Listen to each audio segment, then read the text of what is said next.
complete ourselves, and then save for the parts that Hey YouTube, so this is my monster section for my Machina deck discussion for kind of why I'm running everything and what it all does. So I figured I'd start with the gadgets, because it is, after all, there's Machina gadgets. So the gadgets, you play 2 of each of them. You don't play 3. You only play 2 because if you start getting multiples of the same gadget in your hand, and from experience, I've had it happen with 2s, and it sucks because their searching ability is kind of wasted. You really don't want like 1 or 2 gadgets at most in your hand, because the gadgets serve multiple purposes in this deck.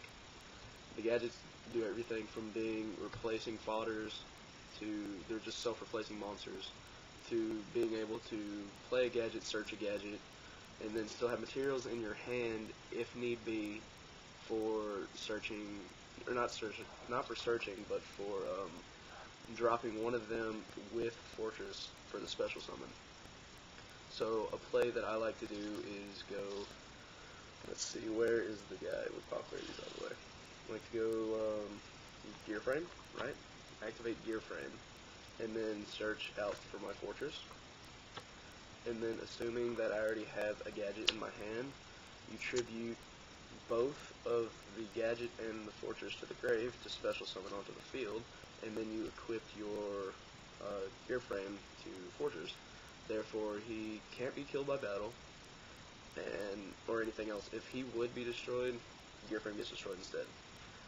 So that's probably one of my favorite opening moves for summoning Fortress, because I know that if he hits the field, he's really hard to get rid of, because he has kind of some cool effects. When he is destroyed by battle, you get to blow up any card on your opponent's side of the field. So anything they control, monster, magic, or trap card, doesn't matter. If it's killed by battle, then you get to do that.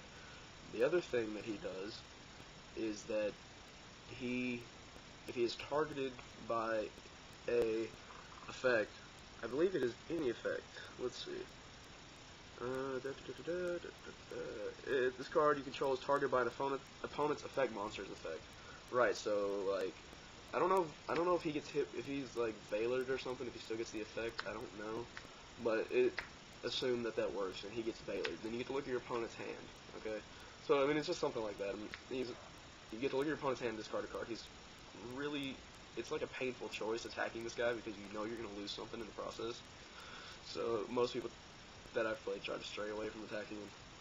Anyways, so the cool thing is that he can be tributed with another gadget for the summon, or anything that's going to equal 8 or more. And since he's a 7, you can tribute him with anything in this deck and get him out on the field. So then let's see, the next monster we can talk about is Gear Frame, and we do run 3 of this man. Let's see, where is he? Here we go, 3 Gear Frames. Now, play 3 because he is the elemental hero Stratos of this deck. He can search for any Machina in this deck except for another Gear Frame. So a play that is cool to do is, let's say in your hand you have a Gear Frame, a yellow gadget, and a Fortress on the field, right? And then you go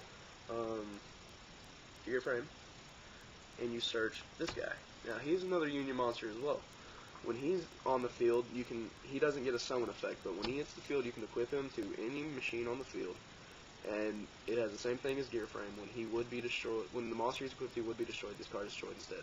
Now when this guy is sent from the field to graveyard, you get to search out a level 4 Machina. This guy. That's just kind of a cool effect. I mean, if he gets blown up, you get another searcher pretty much.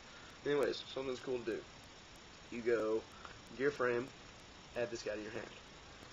And then you, assuming you have a gadget with you, you drop the gadget and this guy, get him on the field.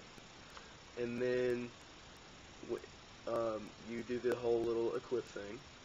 And then next turn, if you're going to go for an attack, you can normal Peacekeeper, unequip Gear Frame, and then equip Peacekeeper. So that way he's still protected and you have an extra attack. Now, this move I didn't know about until this weekend when one of the guys down at the shop pointed that out to me, and I was like, oh, I'm an idiot, I didn't know that. So anyways, let's see, we've talked about Peacekeeper, all these guys, gadgets. I guess the only thing left to talk about, really, is Force. Machina Force is nothing in this deck except for a monster reborn for him. Now, see, the Fortress's effect reads that you can tribute any machine monsters equal to level 8 or up to get him out of the grave or to tribute form or whatever. So you can do anything from tributing both of these from your hand to the grave to get him out on the field, doing the play that I like to do with gadgets, which is preferred, or if he goes to the grave for some reason, you can go drop him to the grave and then get your fortress back, and now they have another issue to run over.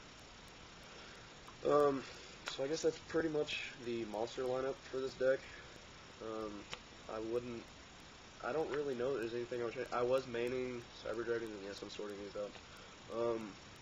I was maining Cyber Dragons because they're good bait, but since I'm not really going anti-meta and I'm going straight beatdown, I figured it was smarter to make room for monster and back row hate and removal and all those goodies. So yeah, I took out the Cyber Dragons and sent them to the sideboard. If I was going to make room for Cyber Dragons, I would drop, like, I'd put my Smashings in the sideboard and then put the Cyber Dragons in the main.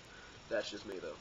Anyways, this has been the monster segment of my explaining Machina gadgets. I don't really know, I guess that's what I'll title it, explaining Machina gadgets.